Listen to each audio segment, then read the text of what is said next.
Legend Total War here, and today we're going to be explaining how Khorne functions on the campaign for Total War Warhammer 3, and also explain how he is actually the most busted out of any of the new races in Total War Warhammer 3. Now this is coming from somebody who doesn't actually like Khorne. I align with Khorne the least. I definitely align fully with Tzeentch, and I probably prefer playing as Tzeentch, but I can definitely recognize that Khorne as a race is probably the strongest, because all of his campaign mechanics are just all tied into each other, and they all complement each other, and compound on each other in a really massive way. And I'll explain just exactly how that functions, and we'll fight some battles. So, first thing, let's talk about skulls. You know, apart from your actual money, it's your main resource. Well, you know, main resource is favor, and then you'll be getting skulls, and you'll be using skulls quite often. You need skulls for every single one of your technologies, and these technologies are really significant. There's some really good ones in there as well. He's got a very good tech tree. And you'll also be using it to occupy settlements. It costs 2,500 skulls to occupy a settlement. We'll get back to that in a bit. And then every 10 turns you can send 2,000 skulls to the Skull Throne. So I did that last turn, which gives you a pretty significant faction-wide buff. Campaign movement range 25% after raising a settlement. Income from post-battle loot 25%. Army ability Summon from Beyond gives you two units of two uses of bloodletters, which is very good. So that can even apply to your garrisons. So the bigger you are, the more effective that is. And your blood host will gain 2 units on creation. Now you gain skulls pretty much by doing the one thing that Khorne is supposed to be doing, is just fighting battles. Khorne is very much a battle-heavy faction. You'll be fighting tons of battles, and you'll be spending very little time actually managing your cities. Because if we have a look at them, they just don't make that much money compared to other factions. In terms of his tax income, he's quite poor, much akin to the Greenskins. However, he makes most of his money, much like the Greenskins, from plundering settlements and winning battles. They make probably the most amount of money, from what I've seen, from just winning battles. A lot of the times you'll be running, if you want to play it effectively at least, running at a deficit, because you want to just have so many armies plundering. So, let's talk about blood hosts now. This is probably the crux of how they're so overpowered. Using blood hosts only in this particular campaign, I took out Nakari. Nakari starts over here, and I sent 3 blood hosts army over here. 2 of them are gone now because they don't have anything to do, so they disbanded. And this one will be disbanded soon. And they wiped him out, so Skarbrand never had to show up over here. And what blood hosts do is that they don't use up supply lines. They're very similar to sort of like Black Arcs, except they're on land. But these are all about momentum. They exist for a short amount of time. So this one here was created probably at the Blighted Cove when I blew that up a couple of turns ago. And I brought it over here to deal with this rebellion. And these are the units that's created. Still have to pay for them. They're not free, but they're reduced in upkeep cost by 50%. They have extra campaign movement range. And they also have access to the bloodletting army feature, which is really powerful as long as you're actually fighting battles. It has a penalty, which is currently active here, if you go too long without fighting and winning a battle, but it only takes 1 battle to get it back up to here. So providing a growth bonus to all provinces, casualty replenishment rate plus 1% all armies. So if you have 100 of these guys, each with that, 100% casualty replenishment rate, although I think the cap is still 50%, so you're not ever going to get that many. Khorne corruption, and it keeps on going up and getting pretty significant bonuses. These guys here, they need to fight a battle and be the primary commander of the battle, or else after a certain amount of time they will start taking pretty significant attrition, and eventually they'll just decay entirely. So with these blood hosts over here, when they just didn't have anything else to do, they had a certain amount of bloodletting, and I disbanded all of their actual troops and just left the it's not a commander, it's an exalted bloodletter of Khorne, but that's the commander unit. Just leave that one there until the bloodletting hits here, and then I'll disband it because I won't need it anymore. But right now it's providing me a pretty significant bonus at a very small price, because like I said, they're affected by supply lines, but they don't increase supply lines. So pretty good. And also now supply lines aren't that big of a deal in Warhammer 3. New armies are only 4% extra if you're playing on Legendary, which this is on. Now, I thought that on very hard battle difficulty, Khorne would suck because it's a very melee-focused faction, And in Warhammer 3, even though the AI cheats have been toned down a little bit, they are still pretty significant melee cheats that they get on very hard battle difficulty. They get the only one that I'm actually sure of the cheats that they get is +8 leadership, so it's a lot harder to route them. And they definitely get melee attack, melee defense, and weapon strength bonuses. So missile units in many ways are still the meta, and being absent of that, Khorne has to find other ways to be effective, and the way he does that is by being very powerful on the campaign map, by having special abilities, and by basically bringing bigger armies than what the enemy can deal with. Okay, so now let's talk about Skarbrand. Skarbrand is a good fighter, but that's not what really makes him so special. With Skarbrand, every time he wins a battle, much like Taurox, but not quite to the same extent, every time he wins a battle, he regains 35% of his movement. So that will count as a battle there. And with Khorne factions, when you raise a settlement, you get movement back. And if you've done the Skull Throne, you get an additional 25% movement range. All this stuff stacks. And then there's technologies that will increase the amount of movement range that you get after raising a settlement. So incredibly powerful stuff. So you can see his movement range there. He's used up a little bit just to besiege the settlement. But I can't reach the Bridge of Brass over here. At least not yet. Now, just a little bit of a tip. In Warhammer 3, don't auto-resolve battles. I'll show you exactly what happens here because I can justify it. We're at full strength, and the forces that we're going to be going up against are not that big of a deal. But yeah, auto-resolve is incredibly punishing. If I had fought that battle manually, I do not think I would have taken that many casualties. So, piddly little garrison, made a decent amount of money there. And here are our options. If I want to occupy it, it costs 2,500 gold, but I've already occupied a region in the province, so I don't really need to do that. With minor settlements, I pretty much always blow it up. You can sack it for some money, but then I won't be able to blow it up, and I want to blow it up. So I would go Skulls for the Skulls Throne if I was basically on the verge of bankruptcy because I've got too many Bloodhost army. But even though I'm at minus 4,000 right now, I still feel like it's totally fine to get another Bloodhost.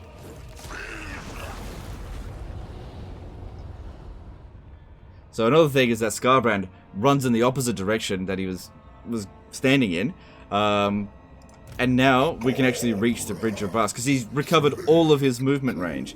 Okay, and the army that we've got, it already starts off with some bloodletting. That'll last for 2 turns before it decays from inactivity.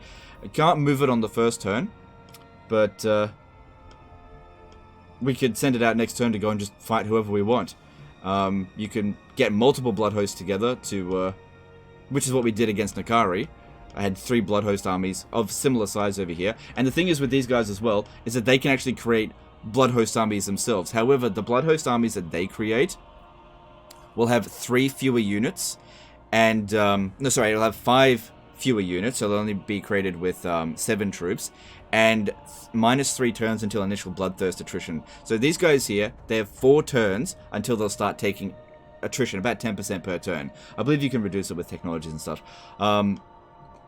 And the way to increase that amount of time is by them being the primary attacker or defender of a particular fight. But they can still have reinforcements, and reinforcing armies will still gain victories for bloodletting. And honestly, if they're taking attrition, who cares? You just merge them, delete them, whatever. You're not supposed to hold on to these guys forever. You can't transfer these units into other armies. You can't recruit into these armies. These are supposed to be just temporary forces that go out and kill and die, and then that's the end of them. And that's very thematic on how I think Khorne should play. So I think Creative Assembly did a really good job on this one. So another thing is Winds of Magic. So Khorne doesn't cast spells. He has no spellcasters in his roster. So why the hell does he have Winds of Magic? So you only really need that to sustain a pretty small buff and to prevent a pretty sizable penalty. Like, reduced physical resistance 10% is really bad for demonic units because their primary thing is, you know, physical resistance. You're going to want that, especially against mortal armies. They're going to struggle against bloodletters. That's the only reason that you need Winds of Magic. As long as you keep it, you know, above this threshold here, or really just above that threshold, you'll be fine. I mean, the extra campaign movement range is definitely useful. Okay, now we're going to go attack the Bridge of Brass. And we can auto-resolve this one as well, but I want to bring in some reinforcements. So, the bloodletting force that he created at the Blighted Cove a few turns ago, let's bring him in to come and assist. I've got a rebellion over here, but I've got a small army there to defend against it, and whatever. Fuck him. Yeah, auto-resolve, not favorable. Anyway, we'll fight this battle manually and showcase how Khorne fights on the battlefield. Now, in my opinion, Khorne is the strongest faction in the game, primarily because of their campaign mechanics. But Khorne is also one of the weakest on the battlefield. In a even fight, Khorne will perform worse than the other races that I've played. So basically, just to explain it again in a different way, using other races' armies, I can get better victories on worse terms than if I was playing with Khorne. It's very difficult to achieve heroic victories with Khorne's forces, especially on very hard battle difficulty, at least at this stage here. Like, these guys, Bloodletters of Khorne, unless they're going up against really piddly forces, like Empire Swordsmen or whatever, they're going to take casualties, they're going to take damage, and they might be able to get, you know, above their worth, but not to the same extent that magic units can. Magic units can get hundreds, maybe even thousands of kills in this game. Missile units can get hundreds, not thousands, but they can get hundreds of kills. Bloodletters of Khorne, unless they're fighting, you know, Empire archers in melee, they're not going to get thousands of kills. They're not going to get hundreds of kills. And you're going to have to constantly replace them. So it's very important when playing as Khorne that you have the advantage in your battles, so that you can absolutely fucking smash the enemy that you're going up against and show them absolutely no mercy. And which is where the Bloodhost armies. The Bloodhost armies are there to bolster your armies so that you pretty much always have the advantage. Because if you don't have the advantage, it's really hard to turn the tide without magic, missiles, and you've got some good monsters, but in the early game you're not going to have access to them. Okay. So, what I'm going to do here, we've got reinforcements coming, but I'm not really going to wait around for them. They'll just eventually show up.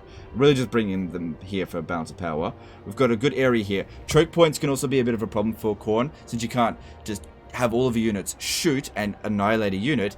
You've got to have a nice long line so that everyone can be doing out damage. And the various towers, funny enough, Warriors of Chaos and Nurgle towers are very powerful, so you want these battles to be over very quickly, especially considering you can't actually destroy those towers that you want to get rid of. Alright, these ones here, I'm going to get them to take out supply locations. Same thing with Skarbrand and this one, keep them together. Alright, let's see, what are you doing? Okay. That location over there is poorly defended. Yeah, of course we're going to put towers near our units. We're going to go attack that. You go around over this way. These guys over here. Yeah, let's come over this way.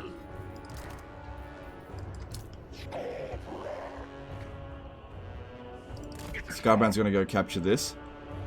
Skarbrand's a very good duelist. He can easily smash up enemy lords, which we'll do, but we also want to make sure that they stop getting supplies, so they stop using towers against us. Now, another great thing about Skarbrand as well is that he replenishes while in enemy territory, which is very, and like a good amount as well. It doesn't need to be in camp stance.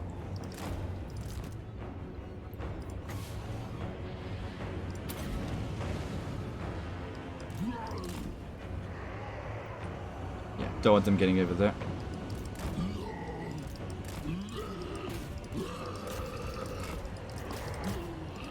Good, this one here, you got stuck by your own choke point.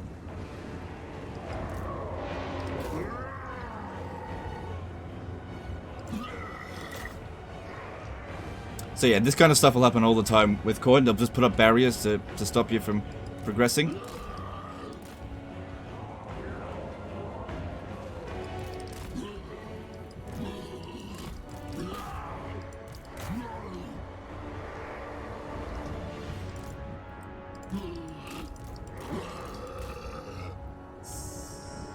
I don't really want to fight them. I mean, I think the Blood Crushers can handle them, and they are facing their back to us. Yeah, fuck them.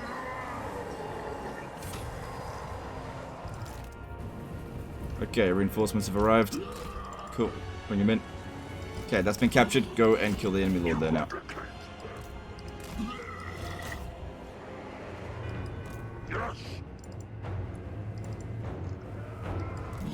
Oh, they're kind of. I think they're managing. No, I'm gonna have to go around this way. They've blocked me.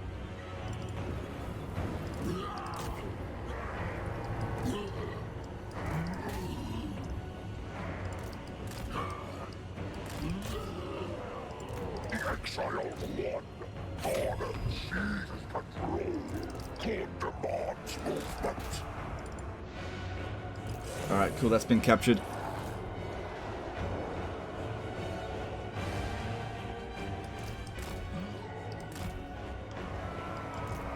And here Skarbrand goes. He'll easily kill that Sorcerer Lord.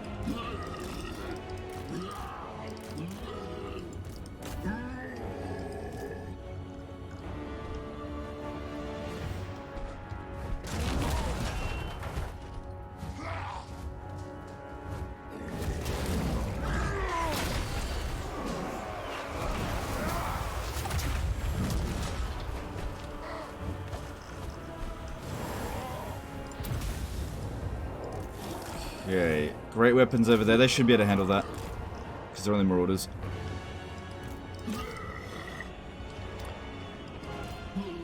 Good. Once that's captured, these will both be destroyed.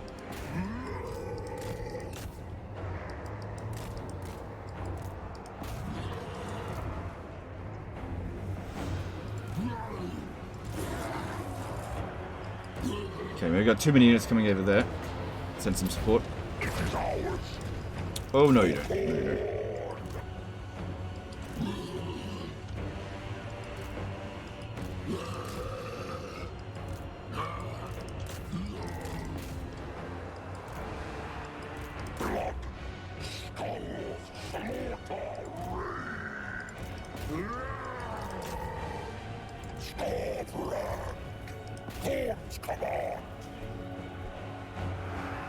Yeah, single entities can still be a bit derpy. But Skarbrand's pretty good at it. Okay, what are we going to use this on? So that provides a plus 24 melee attack bonus, which is pretty decent.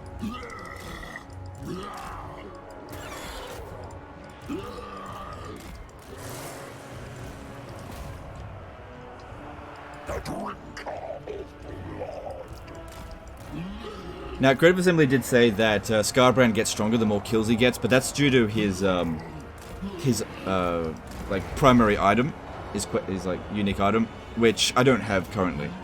So he doesn't actually get stronger as he gets kills without it. But what it will eventually provide, and I'll show you when we get to the campaign map again, up to 100% extra weapon strength. So you can double his killing power.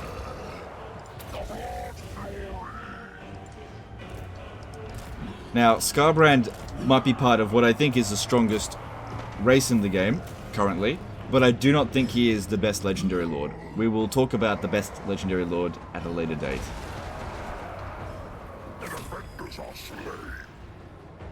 Anyway, that's done.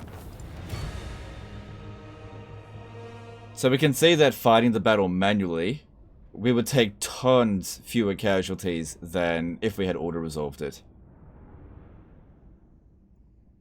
Because it was going to wipe out most of my forces to auto-resolve that. So yeah, with Khorne, you really want to make sure you completely outnumber your enemies and just, you know, use decent micro and just swarm them. Don't funnel all of your troops in one area, unless you're using like a Bloodthirster spam, which I don't recommend. Well, at least not in the early game, which you're not going to be able to anyway. So plenty of money from that. Like I said, we don't have to worry too much about this, because I don't really spend the money on recruiting units, because it's just using Blood Host. I mean, Skarbrand's army is not full strength, and then we can create another Blood Host. But since I'm at the point now that I'm a bit poor, kill him, and then we're back to 100% movement again. He's so busted. So busted. So yeah, we can fight that again. Get another victory. He started his turn over here. I don't think you'll be able to get over to this point here, because he runs back a good distance. But yeah, he's so fucking busted. Okay, some other things. Alright, looking at his unique item. His quest item, Slaughter and Carnage. So, the Slaughter and Carnage ability, this is the one that was talking about. So, hang on. So it charges as he gets killed. Effect intensity increases with each kill made by the unit. So, up to 100%.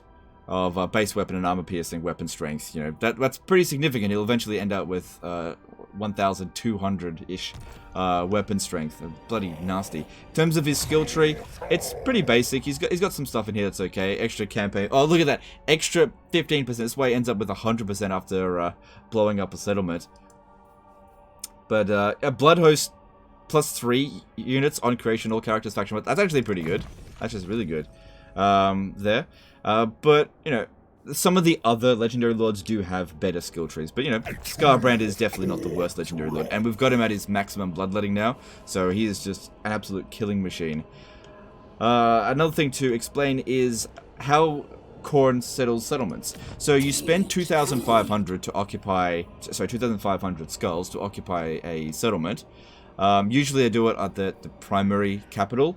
And then there's a chance that if there's any ruined settlements in the province, it'll automatically be colonized. So, over here, this is our capital. Over the end turn, the previous one, we occupied Death Axe Monolith. Now, it's still a ruin. You gotta actually build it back up, which is one of the reasons where you're gonna spend the money from. But I didn't have to colonize it myself. And if I was to occupy it, that would have cost 2,500 skulls, and I really need it for the other things. But it's up to you and how you want to play. If you want to play this sort of standard way and occupy a settlement, you certainly can. You just need to get those skulls first. But I think it's better to just blow up the settlement, because you get tons of bonuses by blowing up settlements, and then just let the things occupy. Now, other things as well. Unholy manifestations for Khorne. This is really powerful for Khorne. He's probably got the best ones out of any that I've seen so far. So, we've explained how important bloodletting mechanic is, right? So with the Eternal War, this summons an army to attack one of your armies, allowing you to increase your bloodletting, but more importantly, to prevent the decline of the bloodletting. At any given time, no matter how many battles you fought on the previous turn, 2 turns from inactivity, and you will go down a tier, even if you fought 100 battles. So having this at any given time to summon an army just to keep its momentum going, and also the army that's summoned is pathetic, so you can have a very small army managing to beat it, and also any armies that you have around it can also benefit from that. So if you have, for example, 4 Blood Host armies and you tell it to attack one particular army, everybody's going to benefit from that, even if they're not the primary attacker. You don't get ambushed or anything, and also Khorne can ambush. He does have ambush stance, unlike shit Warriors of Chaos. It's really important to have ambush stance, right? Other Unholy manifestation, campaign movement range plus 50%, only lasts 1 turn, but still that's pretty damn massive. Skulls gained from kills plus 100%, and then Khorne's Glare, this one here. So what you want to do with this is just send a lone lord to the edge of a enemy region, pop this down on them, and just hope that no army is sent at them for 3 turns. And once it's completed, the settlement will get blown up, and you'll get 10,000 skulls. Now, there's also the Great Game. So all 4 of the Mono God factions play the Great Game. Now, this is just a random sort of luck mechanic. I don't think that you can influence this. Just every 10 turns, one Mono God, one of the gods becomes ascendant. I don't think you can do anything to influence it. It's just based on luck. It's possible for other gods to... I think they can get twice in a row, but it lasts 10 turns. Anyway, what this stuff does is it doubles the power of the Unholy manifestations. So instead of 10,000 skulls, you'd probably get like 20,000 skulls. You know, instead of 50% movement range, 100% movement range, and so on and so forth. So they're very powerful, but it's just a matter of timing it correctly. I mean, it's possible you could go 80 turns into a campaign with your race never being ascendant, and just get lucky or unlucky, depending. But it's pretty good. It's not like you need it, it's just an added bonus if it ends up happening. So yeah, that's the Khorne mechanics. totally fucking busted race. In a good way. Like, it's actually fun. Like I said at the beginning of this video, I did not think that I would enjoy Khorne. I don't align with Khorne in the first place. I'm much more aligned with Tzeentch. But the way that Creative Assembly designed Khorne is actually fun, because you are incentivized and rewarded to play a thematic campaign of being super aggressive. So on that note as well, this will be the end of this particular video, but right after this we're going to be starting a live stream where I'm going to do a This Is Total War campaign playing as Skarbrand. So I'll be starting a new campaign, and we're going to cause absolute havoc, because it just benefits greatly from, even when you lose you still get skulls, so you just cause absolute carnage and blow crap up. So I look forward to seeing you guys there if you want to show up. Appreciate you, and we'll see you next time.